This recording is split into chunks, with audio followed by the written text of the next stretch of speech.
судалгаа хийх гэсэн учраас одоо тэрийг хүлээгээд үн нэмсэн юм бол байхгүй нэгдүгээр талбай ёсоор хэлэхэд хоёрдугаарт ер нь үн нэмэх шаардлага байгаа юм бол гарцаа авахгүй байгаа. Энэ бол одоо гинтхэн өнөөдөр үүсэж байгаа нөхцөл байдал биш. 2017 оны 7-11 сард шатхууны онцгой татварыг нэмэгдүүлсэн.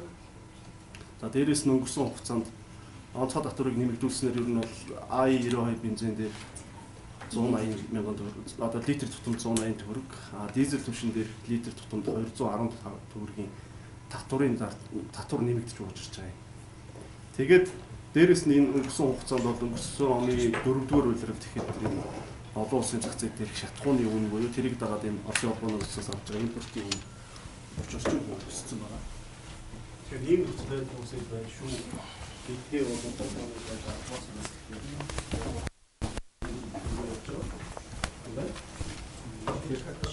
шийдвэрээ бол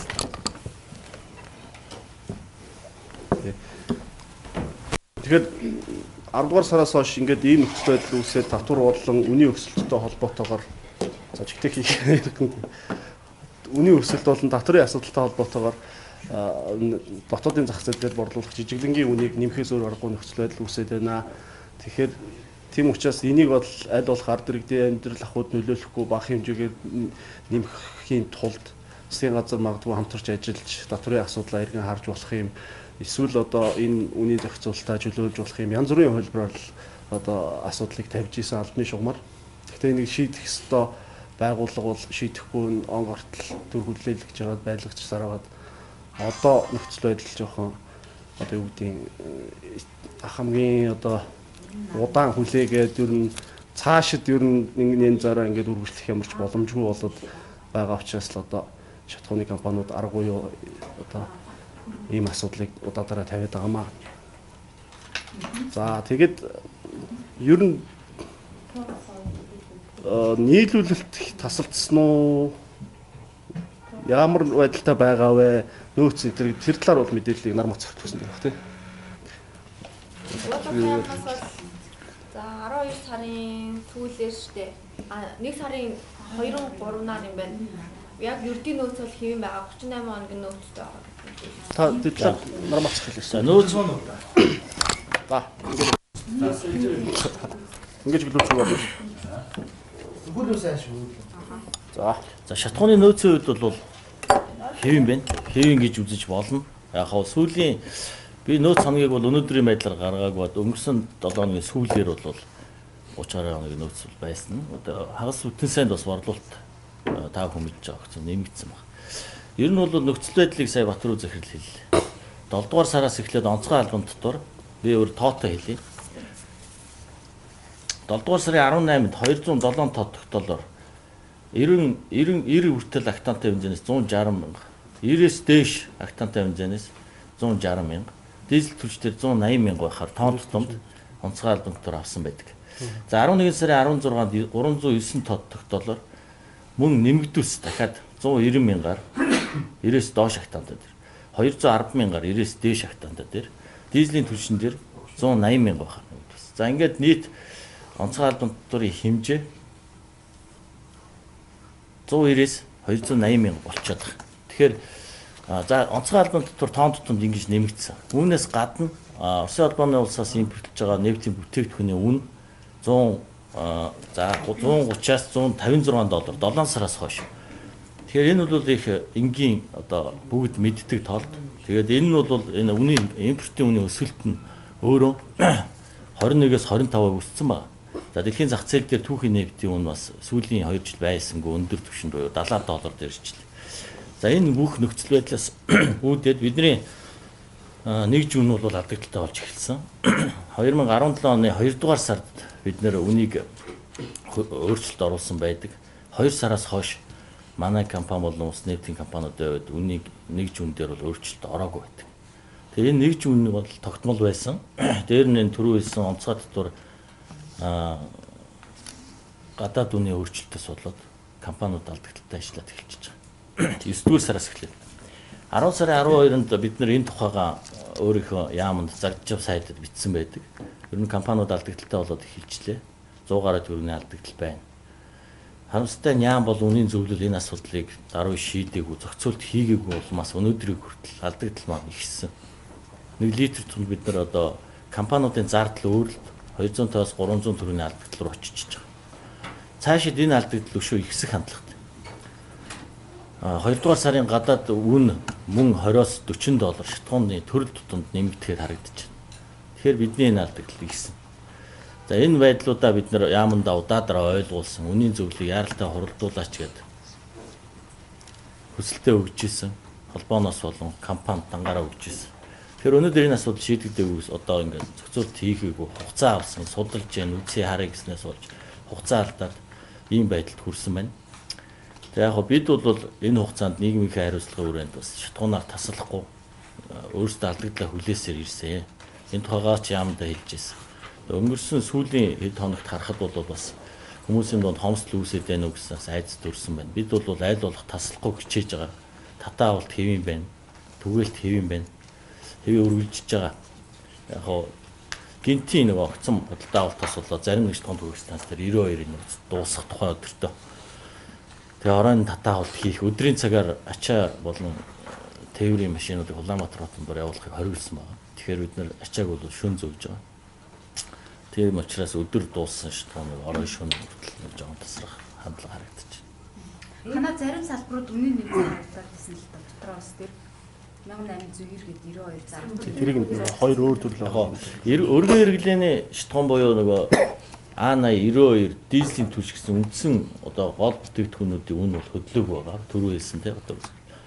За 95 98 арайд одоо нөгөө классик английн тансаг хэрэглээний бүтээгдэхүүн гэж хэлдэг. Энэ шатхуунууд дээр бид нэр 110-аас 150 төгрөгийн өөрчлөлт оруулсан. Гэхдээ энэ нь бол тийм алдагдaltaгүй болтлоо төвшөнд үүсгэсэн асуудал биш. Шатхуун импортлогч төр чинь нэг шүүмжлэг бол да. Өнгөрсөн хугацаанд дэлхийн зах зээлд одоо нефтийн бүтээгдэхүүний үн хямдраад бууж хахад үнийн дагаж буулгаагүй ээжиж одоо үнэн нэмэгдээр өсгöd байгаа ч өөрөө шодрог болсон юм шүү. Тий, тэн дээр би тайлбар хийе. Та бүхэн тараасан материал дээр бас үн харьцуулсан юмуд байгаа. За энэ тайлбар хийхэд би эхлээд нэг жоохон оршилчих юм уу тайлбар хэлж. Надад хариулт энэ асуултанд хариулах юм. Ер нь шатхууны үн гэж юм юунаас бүрддэг вэ гэхээр хуучин болныг 70 гаруй хувь байсан. Одоо бол яг өнөөдрийн байдлаар бол 76% нь энэ Оросын холбооноос судалж авч байгаа импортын үн.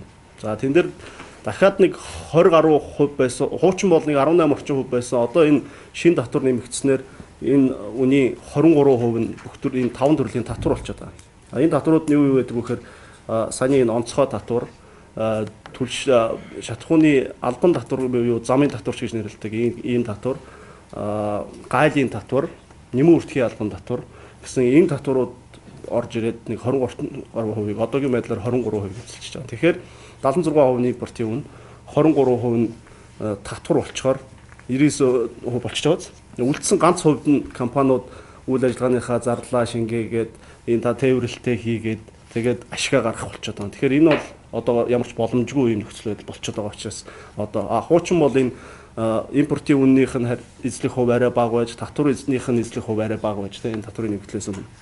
Тэгэхээр одоо ийм байдлаар үн тогтж байгаа. Тэгээд таны саяны асуултанд хариулахад олон улсын зах зээл дээр үн буухад дотоодын зах зээл дээр тийм мэдрэмж байдаггүй гэдэг юм гардаг. Яагаад манад энэ асуудал бол манай энэ улсын энэ шатхууны салбарын үнийн зохицуулалттай холбоотой. Жишээлбэл 2015 оны үед бол олон улсын зах зээл дээр шатхууны үн нэлээд сайн бууж ирсэн. Компаниуд бол тэр үед нэг 100 төгрөгөөр 2015 оны 12 сард тах тийм. Тэгээд тэр хавцаа 100 төгрөгөөр шатхууны үнийг тэр үед бол бууруулж ирсэн. Өшөөч бууруулах боломж байсан уу гэвэл байсан.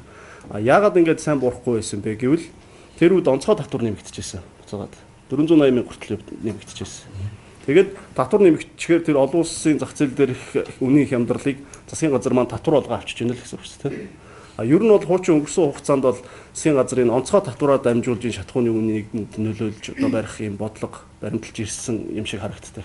Олон улсын зах зээл дээр шатхууны үн хямдраад ирэхээр татвар онцгой татвараа нэмээд төсвийн орлогоо нэмэгдүүлдэг. Олон улсын зах зээл дээр шатхууны үн өсөд ирэх юм бол онцгой татвараа бууруулах замаар бас дотоодын зах зээл дээр шокыг багасгах ийм үйл ажиллагаа бол хийж ирж байсан. Харамсалтай нь 2017 оноос хойш бол тэрний эсрэг чиглэлд ажиллаад үнч өсөөд татварч өсчөөд байгаа даа л одоогийн асуудал үүсэж байгаа. Тэр үеийн чинь нөгөө өмнө докторчууд хөтөлбөрөөр нэг явуулсан юм. Энэ дэр ийм асуумаар энэ хараа 14 оны 6 сард та нар 50 төгрөгөөр буруулсан. Тэрний өмнө 210 төгрөгөөр өмнө нэмэгдчихсэн. Тухайн үедээ болохоор ялцчгүй дэлхийн зах зээл дээр шалтгааны үн буурж байгаа учраас нефтийн үн буурж байгаа учраас бид нар 50 төгрөгөөр буулгах юмаа гэдэг шоу хийсэн шүү дээ. Тэгээд 15 оны 12 сард 100 гаруй төгрөгөөр буулгалаа гэж ярьж байна л да. Энэ болохоор яагаад босон бэ гэвэл тухайн үедээ бас л дэлхийн зах зээл дээр шалтгааны нефтийн үн бүр 20 хэдэн доллар болтлоо. 20 10 зарим үед бүр 10 хэдэн доллар болтлоо. Бууж За хамгийн багадаа $30 хүртэл бууссан. Тэр үед юу хийсэн бэ гэвэл татварыг тэгэлсэн шүү дээ. Захын аймагуудаар орж ирж байгаа хэлхийн татварыг тэгэлжээж тэгээд бүр захын нийслэлээс хаслагдсан аймагуудын үнийг буулгах хэрэгтэй юм байна гэд яг төвийнхаа шүн үнийг бол хязгаарч болгоогүй байхгүй юу? Уучлаарай та энэ дэр одоо мэдээллүүд жишээлбэл байна. Тэгэхээр би хэлсэн олон улсын зах зээл дээр буусан учраас буусаа гэдэгтээ бол санал нийлж байна шүү дээ. Тэгэхээр зөв. Тэр үед бууж исэн. Өшөө илүү их буух боломж байсан. Тэрийг нь бол татвар нэмэгдсэн. Таны цаг хугацааны үед хоёр өөр юм та ярьж байгаа шүү байна. Одоо үсэд байгаа үсэдээс харахад ер нь тасалж байгаа юм шүү. Ер нь тийм Энэ одоо иргэдийн нуруунд дээр маш их хэмжээд илж шүү. Хагсаан тасалж дэмжиж болохгүйсэн. Тэр бүгдөө гадна гэсэн. Бүгд сошиалд ярьсан. Энэ тал дээр ямар аль байсан гэхгүй. Шудраг төслийнхаа юу гэсэн шүү. Шалгалт хийсэн тэр бүхэн мөн яаж хийж гарсан. Мэдгүй тэр шалгалтын талаар шалгалт хийсэн хүмүүс нь мэдээлэх бах те. Зүгээр сая Наранбаат захирал тайлбарсан зориудаар ингээд борлуулахгүй онцлог үсгээд энэ төр гэсэн юм бол байгаагүй. Зүгээр манай дээр нөөцийн талаар та бас мэдээлэл өгчих бах. Нөөц байгаад тэгээд юу олон одоо энэ чинь одоо би хэллээ хугацаанд ингээд нэлээд хэдэн сар сунжраад угжраад явчихаар зарим компанийн нөөц дуусаад борлуулалтын зогсохын тэр асуудал гарч байгаа байна. Тэгэнгүүт нөгөө зарж байгаа салбарууд дээр шидэсүүд дээр гинтийн ачаал маш их үсээд очир дараалал их байсан та бүхэн тэрийг харсан баг. Маш ингээ ердийн үед борлуулалтаасаа хэд дахин их борлуулалтууд хийгээд эхлэхээр тэр өдрийнхөө нөөц нь шидэс дээр дуусчих байгаа байхгүй. Тэгээд сая бас Наранбаат захирал тайлбарлаж байна. Тэрийг тэр дор нь шуурхаа нөгөө шидэс рүү агуулгаас аваачих боломж байдаггүй. Ягаад гэвэл өдрийн цагаар дотор шатгуун тээвэрлэл болохгүй учраас шөнийг хүлээдэг. Тэгэхээр өдөр ингээд одоо өнөөдөр ингээд 12 цагт нөөц дуусчвал шөнө болохыг л хүлээнэ. Тэр үед тэгээд шөнө татаа болт хийн. Тэгээд тэр маргааш өглөөнөө бас ахаал нэлээд амьдрал ачаалтаа борлуулж байгаа. Ийм л байдал үүсэж байгаа юм л да. Сог Монгол тис эдэр бүгд засвартай гэж чи хаагдсан байсан. Танах ч бас зарим салбарууд нь тэгвчсэн байсан л да. Энэ өөрөө тэр засвар 3 газар байгаа гэсэн тийм тэр гадаа тайлбарч байгаа. Бусад компаниудын хувьд бол сайн мэдэхгүй байна л да. Манай компани ч Улаанбаатар хотод нэг 40 шатхуун төгснөөс үйл ажиллагаа явуулж байгаа.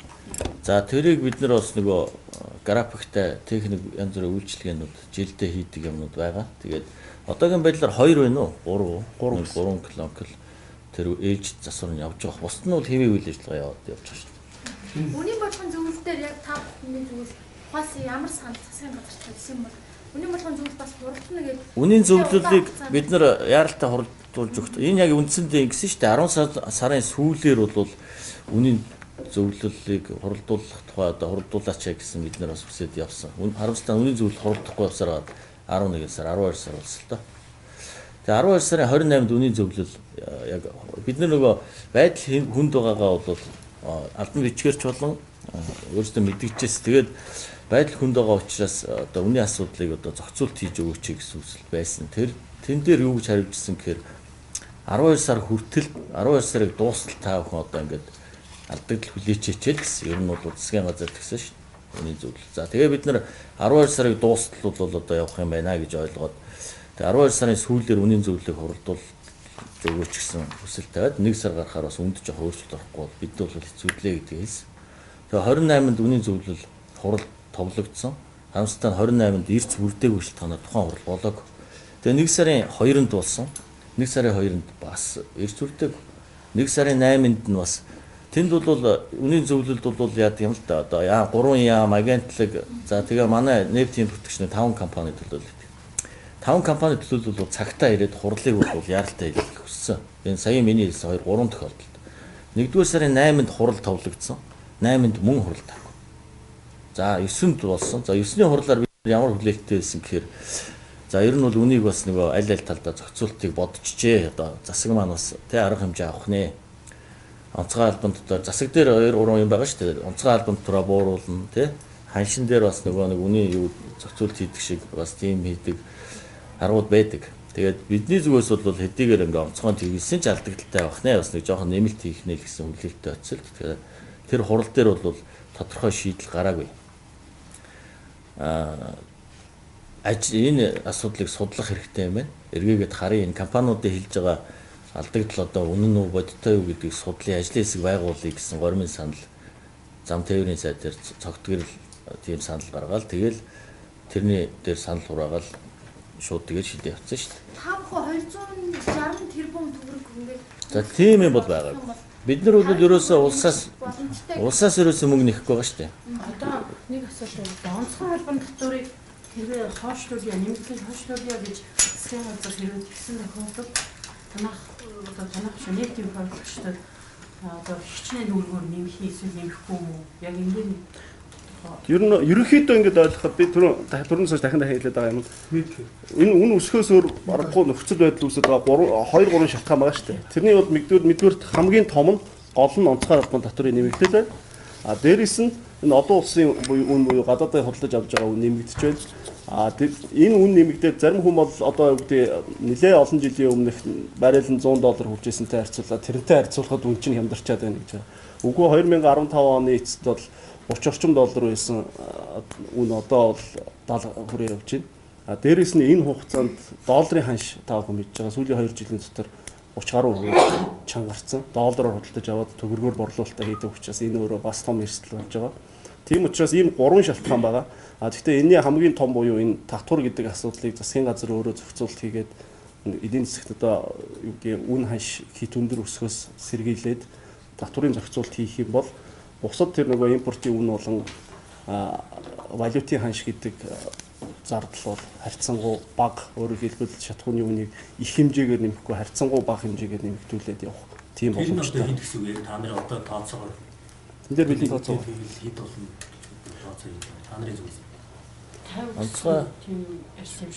онцгой албан татвар ер нь бол одоо нэг 275 төгрөгийн асуудал яриад байгаа болоо. За тийм. Ер нь бол шатгууныхаа төрлөөс хамаарат 250-аас 300 төгрөгийн алдагдал ярьж байгаа л да. Тэгээ энэ маань одоо цаашдаа томрно. Яа би түрүү би хэлсэн 2 дугаар сарын импортын үн нэмэгдэж байгаа. За бас нэг эрсдлийн хэлэхгүй ерөөсөө бол. Одоо бид бол нөөц санагтай гэдээ ярьж штэ яг өнөөдрийн байдлаар. Тэгтэл та өчигдрийн бас яг нөхцөл байдлыг харсан. Манай шатгуун төвөг станц дээр ачааллууд огцом нэмэгдэж байгаа. Тэгэхээр бидний одоо таамаглаж байгаа нөөц санаг тэдний ч нэгээр 2 3 дахин наашлна. Тэгэхээр бид гадаад татаа авалт хийхин тулд ашигтай үнэтэй байж иж цаанаа бид татаа авалт хийх мөнгө гарах учиртай шүү дээ өвн компани. Гэтэл бид нэр одоо гадаад захиалга хийх одоо чадамжгүй болчихлоо эдийн засгийн.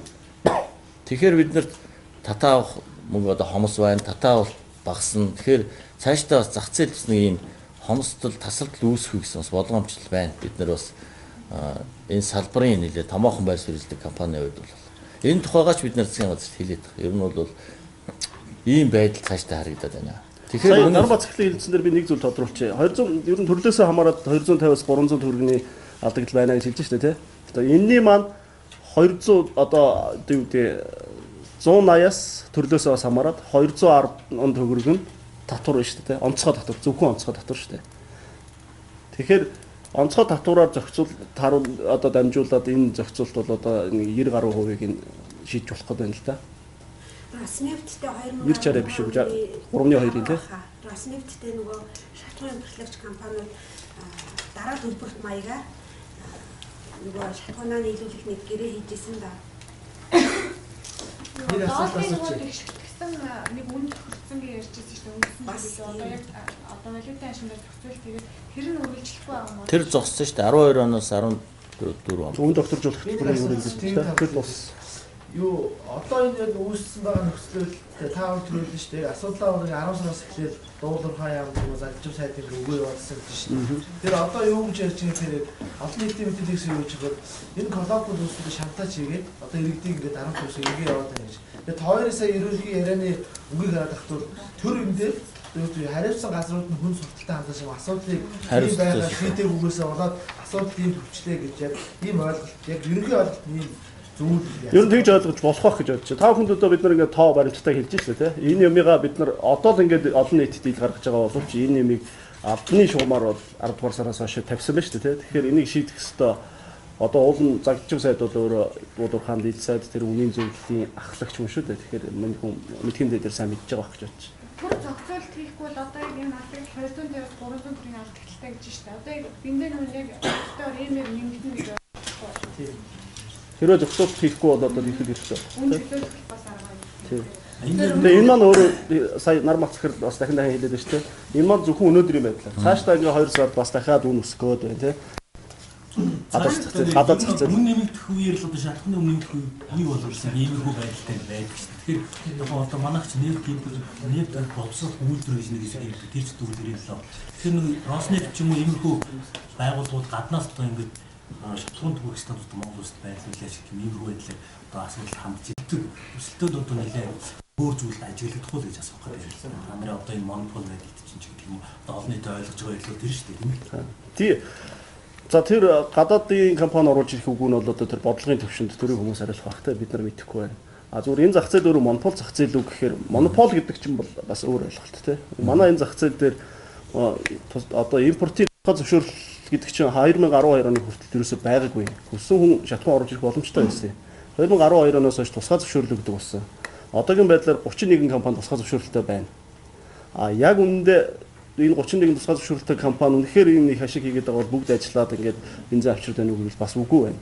Цөөхөн нэг 10-аад нь л одоо байнгын ажиллаж байна те. Энэ ачааллыг үрж штэ.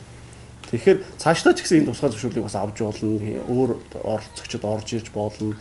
Энэ дээр бол одоо компаниуд өөрсдөө зөвшөөрлөгдөг юм биш. Эднэр одоо энэ шийдэх юм одоо хэлэх юм алга байна.